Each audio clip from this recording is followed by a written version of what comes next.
sekali penulisnya siapa, tetapi menurut tradisi yang berkembang pada zaman Irenaeus, seorang bapak gereja pada abad yang kedua, penulis Injil ini adalah Yohanes bin Zebedius.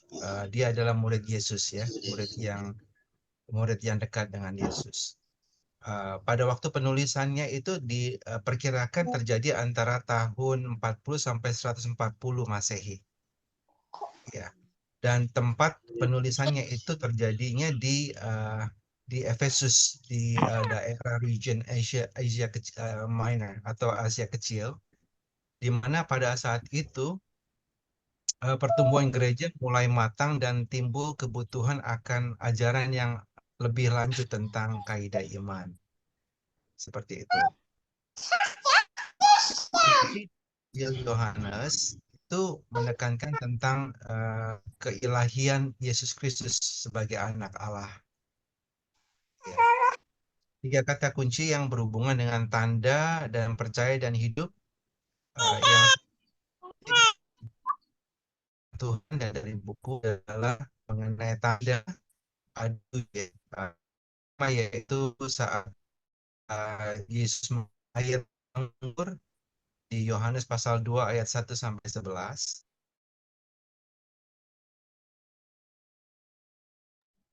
Pak Joshua bisa minta tolong mic-nya dinyalakan dulu Pak, karena tadi saya sempat matikan untuk semua supaya tidak. Lanjut dari ini aja Pak, dari 3 kata kunci. Tadi yang awal sudah cukup jelas. Oke, ada 3 kata kunci yang berhubungan dengan tanda, percaya, dan hidup yang kita bisa ambil dari kitab Yohanes.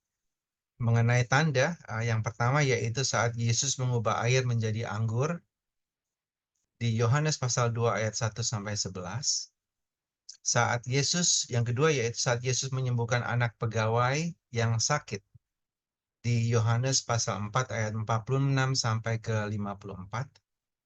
Yang ketiga, saat Yesus menyembuhkan orang sakit di Bethesda. Itu diambil dari Yohanes pasal 5 ayat 1 sampai 47. Yang keempat, saat Yesus memberikan makanan kepada lebih dari 5.000 orang dengan 5 potong roti kecil dan 2 ekor ikan di Yohanes pasal 6 ayat 1 sampai 15. Yang kelima, tandanya saat Yesus berjalan di atas ayat. Diambil dari kitab Yohanes pasal 6 ayat 16 sampai 21. Yang keenam, saat Yesus menyembuhkan orang buta sejak lahir di kitab Yohanes pasal 9 ayat 1 sampai 41. Yang ketujuh, saat Yesus membangkitkan Lazarus dari kematian di Yohanes pasal 11 ayat 1 sampai 46. Nah, mengenai percaya dan hidup, saya memang tidak pisahkan ya, karena berkaitan. Jadi saya gabung jadi satu dan saya berikan 7 ayat firman Tuhan mengenai percaya dan hidup sebagai kata kunci ini. Yang pertama di pasal Yohanes 4:14, ayat yang ke-6, di mana Yesus berkata, "Akulah jalan dan kebenaran dan hidup. Tidak ada seorang pun yang datang kepada Bapa kalau tidak melalui aku." Yang kedua, di Yohanes pasal 1 ayat 1 dan ayat yang keempat, di mana dikatakan, "Pada mulanya adalah firman. Firman itu bersama-sama dengan Allah dan firman itu adalah Allah. Di dalam dia ada hidup dan hidup itu adalah terang manusia." Yang ketiga, di Yohanes pasal 3 ayat 16 dikatakan, "Sebab begitu besar kasih Allah akan dunia ini, sehingga ia telah mengaruniakan anaknya yang tunggal, supaya setiap orang yang percaya kepadanya tidak binasa, melainkan beroleh hidup yang kekal." Berikutnya di Yohanes pasal 5 ayat 24, Yesus berkata, "Aku berkata kepadamu, sesungguhnya barang siapa mendengar firman-Ku dan percaya kepada Dia yang mengutus aku, ia mempunyai hidup yang kekal dan tidak akan masuk ke dalam hukuman, sebab ia sudah pindah dari kematian ke dalam hidup."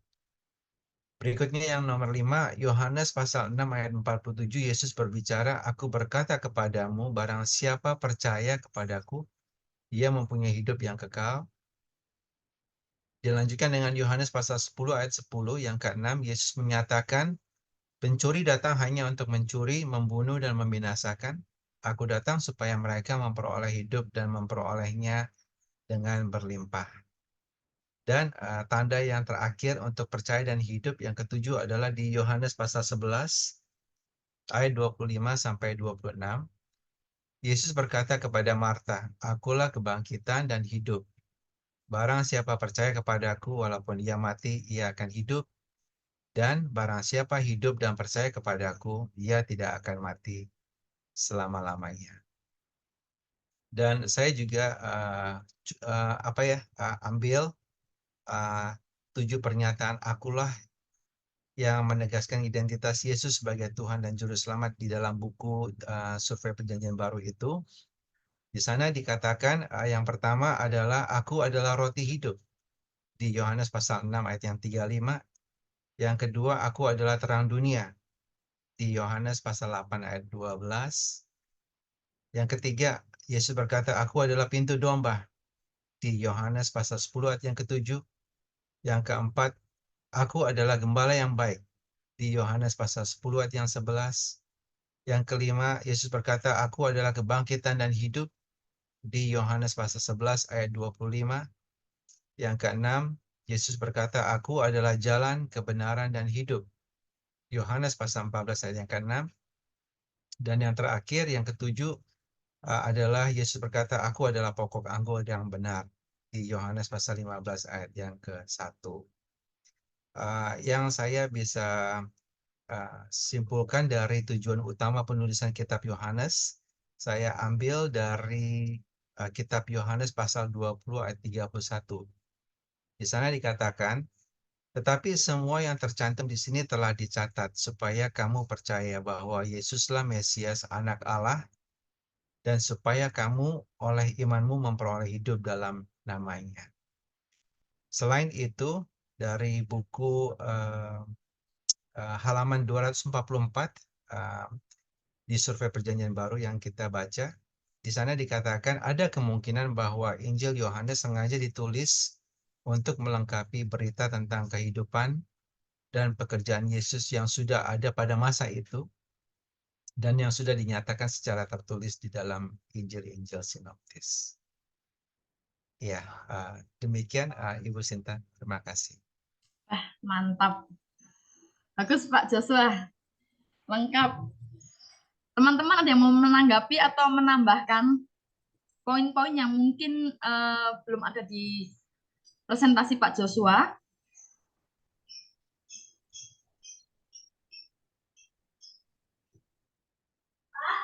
Pak Melianus, siapa tahu ada yang belum tadi?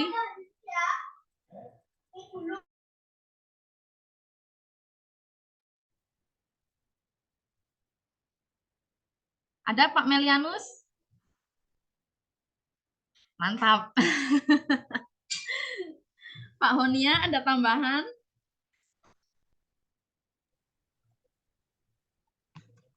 Pak Mikael? Atau mungkin Ibu Dorci, ada tambahan?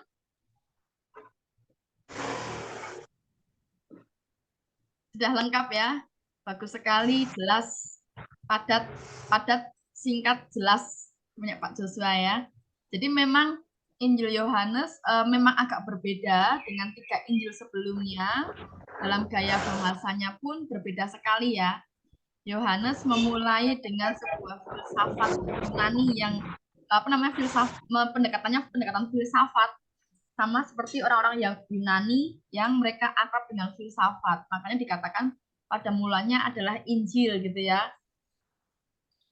Itu pendekatan yang berbeda sekali dengan 3 Injil sebelumnya, dan juga isi dari Injil Yohanes tidak serta-merta sama seperti Injil Matius, Markus maupun Lukas. Memang ada bagian-bagian yang dimana ada juga di Injil Yohanes, tetapi sebagian besar dari Injil Yohanes itu rupa-rupanya tidak ada di dalam Injil sinoptik, ya, di dalam Injil sinoptis. Contohnya seperti doa Yesus dalam Yohanes pasal 17 itu tidak ada di Injil yang lain, hanya ada di Yohanes. ya. Lalu penyediaan rumah, Bapak menyediakan rumah dan lain sebagainya itu juga nggak ada. Terkait dengan tadi 7 tanda mujizat-mujizat yang ada di dalam Injil Yohanes juga tidak semuanya ada di dalam Injil sinopsis. Contohnya yang paling jelas itu air berubah menjadi anggur di perkawinan di Kana itu hanya dicatat di dalam Injil Yohanes. Injil yang lain tidak mencatat hal tersebut. Lalu ada juga 7 tanda, ya, 7 percaya. Yesus menyatakan di sini kayak aku adalah pintu, aku adalah jalan, aku adalah apalagi roti hidup, aku adalah air. Itu tidak ada juga di Injil sinopsis, begitu ya. Memang unik di Injil Yohanes itu. Dan apa namanya? Di Injil Yohanes, satu hal yang cukup unik kalau Bapak Ibu nanti mempelajari tentang kisah mujizat 5 roti 2 ikan untuk 5.000 orang laki-laki, itu di 4 Injil mencatat semuanya. Matius, Markus, Lukas, Yohanes mencatat. Hanya di Injil sinopsis tidak dicantumkan siapa yang punya 5 roti itu. Mereka hanya langsung mengatakan bahwa di sini ada 5 roti dan 2 ikan. Tapi di Injil Yohanes itu nampak sekali bahwa si Yohanes ini menulis dari karena saya fokus di pelayanan anak, jadi saya mengatakan bahwa Injil Yohanes ini dia pemerhati anak gitu ya. Dia ramah untuk anak. Di Injil Yohanes itu menuliskan bahwa Andreas mengatakan di sini ada anak kecil yang mempunyai 5 roti dan 2 ikan. Tapi di Injil yang lain nggak menjelaskan bahwa di sini ada anak kecil gitu. Tapi di Yohanes menjelaskan itu. Nah, apakah ini mengatakan bahwa Yohanes paling bagus dan yang lain enggak? Enggak. Karena sekali lagi para penginjil ini menulis dari perspektif mereka masing-masing. Salah nggak kalau Matius, Markus, Lukas nggak menuliskan nama anak, nggak ada keterangan anak kecil, tapi Yohanes menjelaskan ada anak kecil. Nggak salah. Karena mungkin Yohanes punya perspektif tersendiri untuk mengangkat kisah anak di situ. Sedangkan kepentingan Matius, Markus, Lukas tidak mengangkat kisah anak di situ, dia menitikberatkan di sisi yang lain. Jadi artinya dengan kita belajar pengantar seperti ini, Bapak Ibu jangan jadi bingung mana yang lebih baik, mana yang lebih benar. Enggak, semua benar, semua melihat dari perspektif mereka masing-masing dan justru itu saling melengkapi satu dengan yang lainnya. Gitu ya. Oke, terima kasih banyak Pak Joshua untuk presentasinya bagus sekali.